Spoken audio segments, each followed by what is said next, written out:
জ্ঞানী মানুষ নিজেকে বোকা মনে করে, আর বোকা মানুষ নিজেকে সবসময় জ্ঞানী মনে করে। কিছু মানুষ আছে সামনে এলে ভীষণ আপন সাজে, কিন্তু চোখের আড়াল হলেই সমালোচনা করতে শুরু করে। মানুষ মৃত্যুর চেয়ে হারানোর ভয়ে বেশি কাঁদে, কারণ হারানোর ব্যথা শেষ নিঃশ্বাস অব্দি কাঁদায়, আর মৃত্যু সকল গল্পের সমাপ্তি ঘটায়।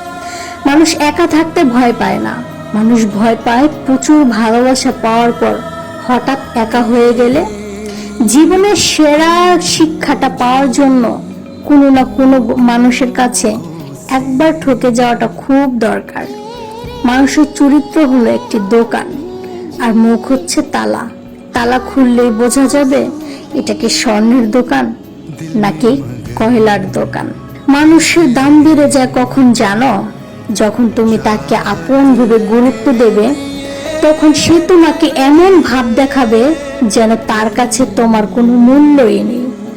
আবেগপ্রবণ মানুষগুলো খুব বোকা হয়ে থাকে, তারা খুব সহজে মানুষকে বিশ্বাস করে ফেলে, তাই তারা সবচেয়ে বেশি ঠকে। তবে মনে রেখো, ঠকানো শ্রেয় নয়, ঠকে যাওয়াই শ্রেয়।